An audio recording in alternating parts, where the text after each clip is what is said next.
Leo katika sehemu hii ya kwanza ya mambo matano ya ukichaa ambayo wanandoa huyafanya, ambayo huyaribu ndoa zao wenyewe. Hiki ni kipindi cha kwanza, na kwa vipindi kama vitano vya mambo ya ukichaa ambayo wanandoa huyafanya, ambayo huharibu ndoa zao wenyewe. Nataka utambue ndugu msikilizaji ya kwamba Mungu alipoumba ndoa, aliumba ndoa kwa ajili ya umoja.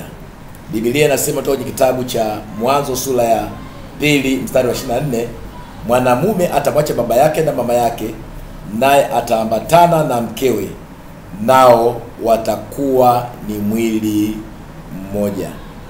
Nao watakuwa ni mwili mmoja. Tambua ya kwamba mwanamke na mwanamume wanapoingia katika ndoa wanakuwa ni mwili mmoja. Hawa ingawa ni watu wawili tofauti, wenye jinsia tofauti, wenye mtazamo tofauti, wenye mazingira ya makuzi tofauti, wenye ufahamu tofauti, wenye mwenendo tofauti, kibibilia tunasema hawa watu ni mwili mmoja. Moja ya tabia za kichaa au moja ya tabia ya ukichaa ni kushindwa kutambua mwili wake mwenyewe.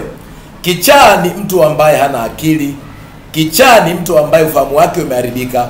Kichaa ni mtu ambaye anaweza akafanya mambo ambayo yana udhuru mwili wake ye mwenyewe binafsi.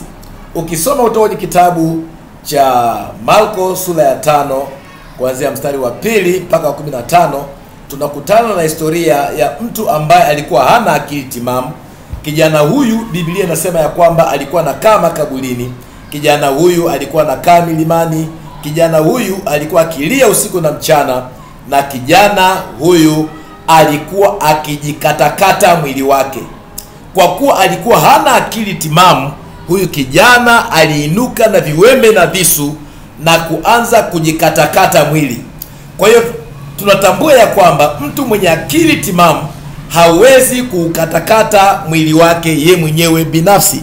Wewe kama mume, wewe kama mke, unapomshambulia mume wako, unapomshambulia mke wako na kumsababishia madhara katika mwili na kumuumiza, au kumshambulia kwa maneno na ukasababisha madhara ya kisaikolojia au ya kihisia, wewe unakuwa ni kama kichaa, kwa sababu wewe na mke wako, wewe na mume wako, ninyi ni mwili mmoja. Kwa hiyo jambo la kwanza la ukichaa ambalo unaweza kulifanya wewe kama mwanandoa ni kumdhuru mke wako, ni kumdhuru mume wako. Unaposhindwa kutambua kwamba wewe na mume wako ni mwili mmoja, wewe na mke wako ni mwili mmoja, na ukaanza kufanya mambo ambayo yanaleta madhara haswa ya kisaikolojia, ya kihisia, ya kimwili, ya kiroho, kiuchumi na afya na maeneo mengine, unadhihirisha ya kwamba wewe ni kichaa. Kwa hiyo ni maombi yangu ya kwamba Mungu akukomboe na Mungu akuweke huru na huo ukichaa, ili uweze kutambua ya kwamba wewe na mke wako, wewe na mume wako ni mwili mmoja.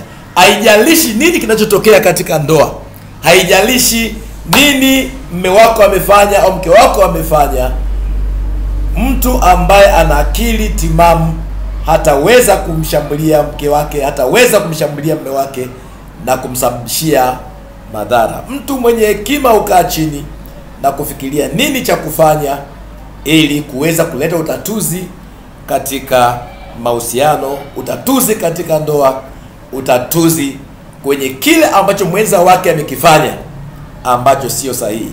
Tukumbuke ya kwamba ndoa haikutengenezwa na watu wawili wenye nguvu. Ndoa ni muungamaniko wa watu wawili ambao ni dhaifu, ambao wanahitajiana ili kuweza kujenga uhusiano na maisha yaliyo bora. Mungu akubariki pale ambapo unaweza ukabadilika na kuweza kufanya mambo yenye akili, mambo ambayo yanataka kwamba kichwa chako inafanya kazi vizuri, kwa kuweza kuishi vizuri na mke wako, kwa kuweza kuishi vizuri na mume wako. Mungu akubariki. Ninaombea ndoa yako Mungu akapate kuiponya, Mungu akapate kuifungua, na Mungu akapate kuwaondolea huo ukichaa unaosababisha muweze kupambana na kuumizana kama wanandoa. Kuanzia sasa naomba Mungu akapate kukupatia hekima na maarifa na ufahamu ya kuweza kujenga ndoa yako mwenyewe katika jina la uweza la Yesu Kristo. Kwa majina naitwa Dr. Robert Israel au Dr. Robert Mberwa. Mimi ni mwalimu wa masuala ya mahusiano na ndoa. Kwa ajili ya ushauri, kwa ajili ya maombezi na kwa ajili ya shida yoyote ile ulionayo ya ndoa, tafadhali unaweza kushirikiana pamoja nami kwa namba hizi